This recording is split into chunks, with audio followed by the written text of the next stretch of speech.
Hi guys. Last week, I started to talk to you about editing. I was just gonna do one video about that, but you know, the composite thing just took too damn long.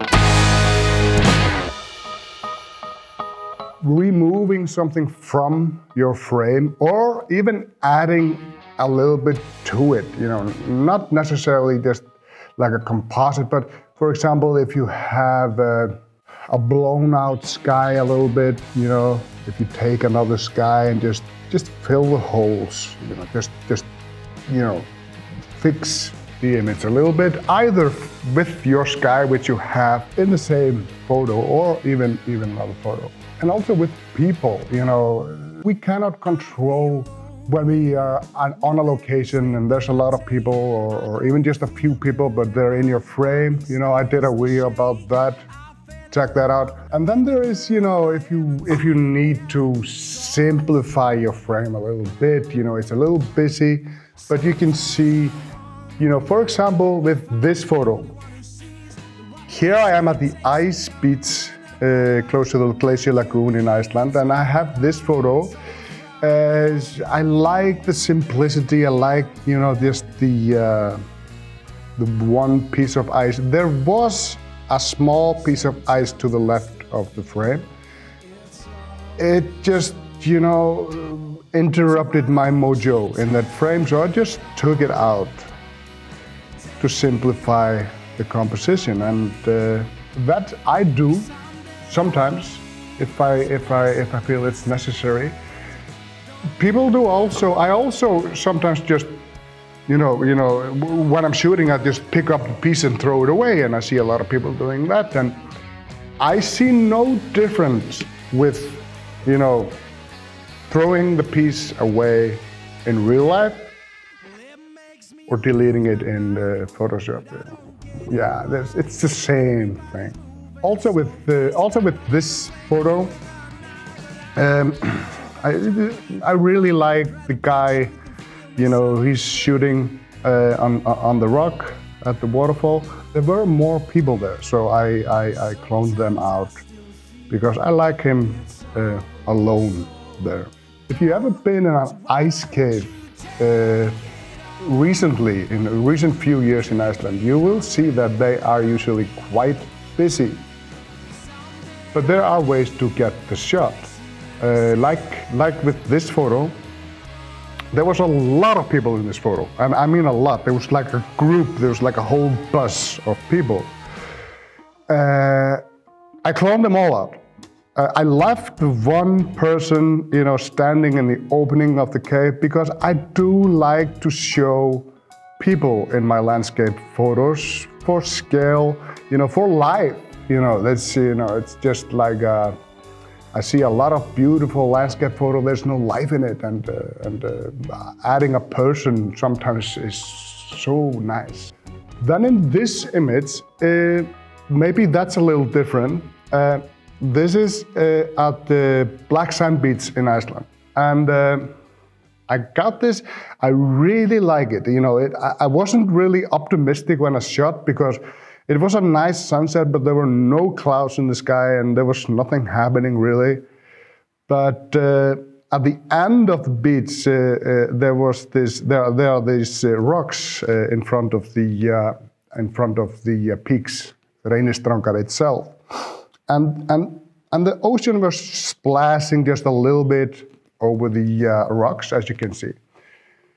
But the thing is, when the splash came over the rock, the sea was moving in, and usually I had to pick between, you know, the splash over the rock or the ocean in front of the rock. You can see I have both. I have the splash over the rock, and I also have like in front of the close to the edge of the frame. Because when this area had no ocean, it looked kind of empty, and I couldn't really crop it, but because that didn't look nice. So I added a little ocean from another frame to fill the hole a little bit. I don't do this often, but if I feel like I have to do it, it's gonna make or break the image, I just do it. So I guess you could say that this is a composite, but so is a lot of things. Like we talked about in the last video, you know, a panorama is a composite, you know, a focus stack is a composite, exposure stack is a composite. It's just the thing, where do you draw the line in the sand, if you will? Where is it something you don't do? Like I told you, I don't change skies in images, you know. There's no right answer for that. You know, when is the composite so much of a composite that you will have to, you know, declare it in the caption of the image? I don't know, you know, you decide. You know, when I do tiny things like this, you know, add a little ocean, you know, fix blown out areas in the sky, or, you know, just add tiny little things to the image, which are usually because of exposure problems, filling in a little bit of holes like in the sea. I don't say I do. You know, I don't write in the caption of the photo that this is, you know, I did this to the image. I don't feel it's relevant because it's not what I consider a composite. You know, it's not a major part of the image, like if you change the sky or remove a mountain or something like that. Then we have other things which are also quite controversial. They are liquefy and warp, and you can do massive like pixel manipulation in your photo. You know, it's to make mountains taller a little bit or squeeze the image together. I see that a lot. People are just scaling it up, you know, and maybe squeezing a little bit for everything to look a bit taller. You know, again, I have no problem with this. Some people go, you know, a little bit crazy there, and it just, you can see it. It looks ridiculous, especially if you have been there. So be careful with that. But liquefy, you know, especially warp, I sometimes do it, you know, just to fix the composition a little bit. I'm guilty of that. I'm not gonna say like I hear a lot of people say, I just, you know, I do it, but it's so tiny that you know, it's not, no, either you do it or not. And if you do it, just own it, it's fine. And liquefy, I cannot say I use liquefy a lot in landscape, but I do it in, you know, people shots, you know, for example, in weddings. I don't edit people a lot in weddings. You know, I see some wedding photographers, they go completely overboard, in my opinion. The bride looks like a plastic doll, and it looks ridiculous. And but sometimes I, you know, push the chin up a little bit, and with the tricep, you know, I help it a little bit, but it's never like, you know, heavy manipulation, because I don't believe people want that. And then we have just, you know, like, not this photo manipulation, but just regular edits. You know, how much editing is okay? I mean, how much? Just take me an example. How much do I squeeze the colors? Sometimes I do that. I have a little bit of colors I can see. You know, I live in Iceland, so when I have a sunset or a sunrise shot, sometimes the color is very limited with the naked eye. But there is color, and there is a way to pull it out. And I tend to do that sometimes, you know, you see, for me, shooting is half of the image creation, and editing is half. I shoot the image as, you know, I always shoot with attention. I usually, when I'm setting up for a landscape shot, I kind of know how I'm gonna edit the photo. You know, it's, you know, sometimes it changes a little bit, but I have something in mind. I shoot with intention. I also edit with intention. I never go just like open up a picture and just, fuck around with the sliders until I get something I like. I know, I look at the pictures and I look at the photo, I know what I'm gonna do. So in the editing process, I decide, the mood. I have a focal point. I do what I can to help the viewer, to help his eye to the focus point. And sometimes I do it with dodging and burning. Sometimes I do it with, intensifying leading lines a little bit. So in edit, I add my style. And each individual has his own kind of thing. Some people want the image to pop like, with a lot of saturation and clarity and stuff like that. Some people are really diffused and, soft and romantic look. It's, this is the beauty of photography. You can take a group on a place and everybody's basically shooting the same thing, but the end result is different. And that's, this is interesting. This is nothing bad.